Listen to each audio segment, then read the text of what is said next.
Corrupted from space. From Chronicles of Dirty World. Any resembly with the fucking reality is a screwed and crappy coincidence. I am Rainer Blanter, analyst and researcher and traveler through time. With me, always present, is Col Coulson of The Watchers, my chrononaut. We had prepared for any eventuality, but nothing could have prepared us for this. The arrival coordinates were numerically correct, but we were not at our destination.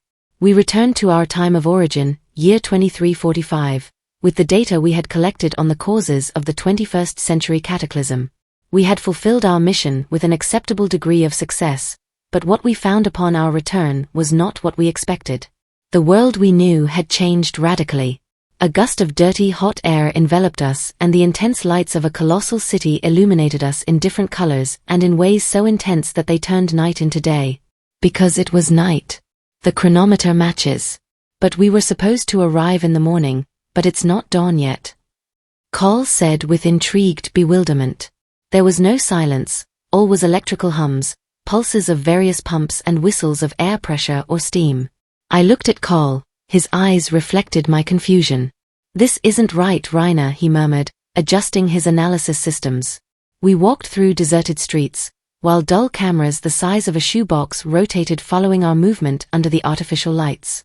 The augmented reality of our analysis systems showed images of a society we did not recognize. Huge buildings saturated with security systems, helium-3 power supplies, and a sky tinted with reddish hues we'd never seen before. And pollution, lots of pollution. We hacked into a control center. There we found records from the past few years. Our history was gone. According to the data, civilization hadn't collapsed. There was no trace of our scientific leaders, and the technological advances that once defined our era had changed, replaced by less efficient and more expensive forms. Everything seemed to have been turned upside down in retrofuturistic ways. Col quickly launched a data review bot. Nothing matches, except the date and the relative position of the stars. It doesn't make sense. There must have been a mistake, a very big mistake in our return. We must have crossed some tipping point. This data doesn't match our predictions. State of the situation in 2345. Mars, one of the first colonies on Earth after rebelling against the economic tyranny of the Earth factions. Mars, a two-party democracy reminiscent of a retro version of a libertarian republic. The inhabitants of Mars were known for their cutting-edge technology, and for their aggressive militarism as the police of the worlds after having defeated the factions of Earth and with desires to expand to other territories of the solar system. On the Moon, the Selene Union, controlled by an alliance of its richest colonies in helium-3, it was a center of trade and diplomacy, of political intrigue and espionage. Europa, moon of Jupiter, a scientific refuge, home of the last brilliant minds that continued to search for answers to the enigmas of the universe. The most advanced laboratories and research centers of the solar system, which were now trying to survive in the midst of chaos. Titan, moon of Saturn, ruled by radical factions and local warlords. The militias operated in the most unstable regions of near space. The struggles for control of Titan's resources were brutal and relentless.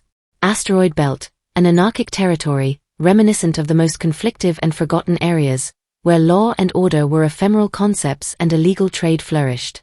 The search-bot summary showed each of these places in our contact lenses, representing the conflicts and wars of space, amplifying details of a world distorted by some abrupt change in the past, leading to an even harsher future than the world of cataclysm. The crudeness and the struggle for resources cruelly defined daily existence. We need to search Mars, I suggested.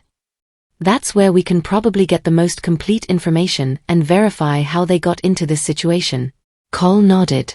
First, we must establish contact with a reliable information network on Luna. Diplomacy and delicate care and our best tools. What could have changed the past? Something changed the past, I said to Col, reflecting. But, said Col, we did not noticeably alter anything more than we thought, I assured, feeling a cold inside me that had nothing to do with the ambient temperature. Reports indicated internal conflicts, resource wars, and viruses that had wiped out percentages of the population. Everything seemed to indicate that, despite our efforts to go unnoticed and not alter the flow of the historical record, everything had changed radically. How? And why?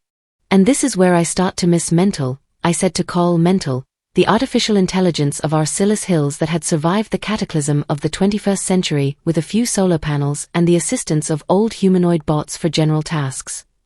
Until the Watchers security agents of the La Rosabina stronghold, descendants of the first group of survivors of the 21st century cataclysm.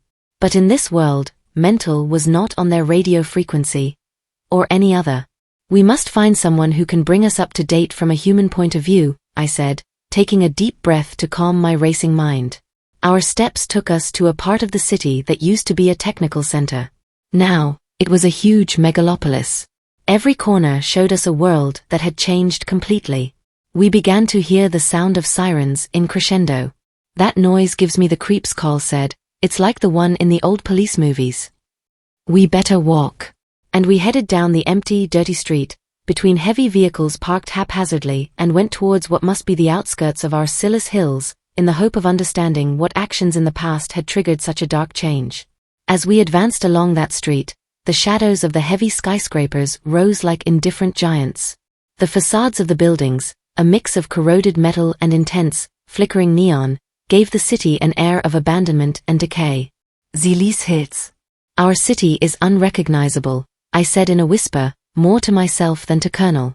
There must be some safe haven where we can get answers, Cole answered, always pragmatic. We headed toward what used to be the technological heart of the city. The streets were filled with grime and vehicles, and the air smelled of decay. The sirens we had heard earlier continued to echo in the distance, a constant reminder of the danger that could lurk around any corner. We came to a crossroads where a huge hologram projected images of leaders and propaganda messages we didn't recognize. Our civilization had been replaced by a contradictory dystopia controlled by forces we didn't know. There, in the back, Cole pointed. That building seems to be active. We approached cautiously, and upon arriving, discovered that it was some kind of market. Humans and androids exchanged goods in an atmosphere charged with tension and distrust. No one seemed to notice or take an open interest in our presence, as we slipped through the lights and shadows, watching and listening. We need to find the tipping point of this change, I suggested. And start with someone who can tell us useful information. We approached a group of people who seemed to be arguing heatedly in what looked like a bar on the inner street. One of them, a middle-aged man with visible scars and a primitive cybernetic eye, caught our attention. He seemed to be a figure of authority in that place. Excuse me, we need information, I said, trying to sound as neutral as possible. The man looked at us with distrust at first, but something in our foreign appearance or perhaps in our tone of voice made him give in and become interested. Nooknage, what do you want? He asked, his voice hoarse from exposure to pollution and alcohol, from its aroma, and who knows what else. We were out and, Cole began, but I quickly interrupted him. We are trying to understand what has happened in our absence. All of this, I gestured around, is somewhat changed. The man watched us in silence for a moment, then nodded slowly. You've come at a bad time.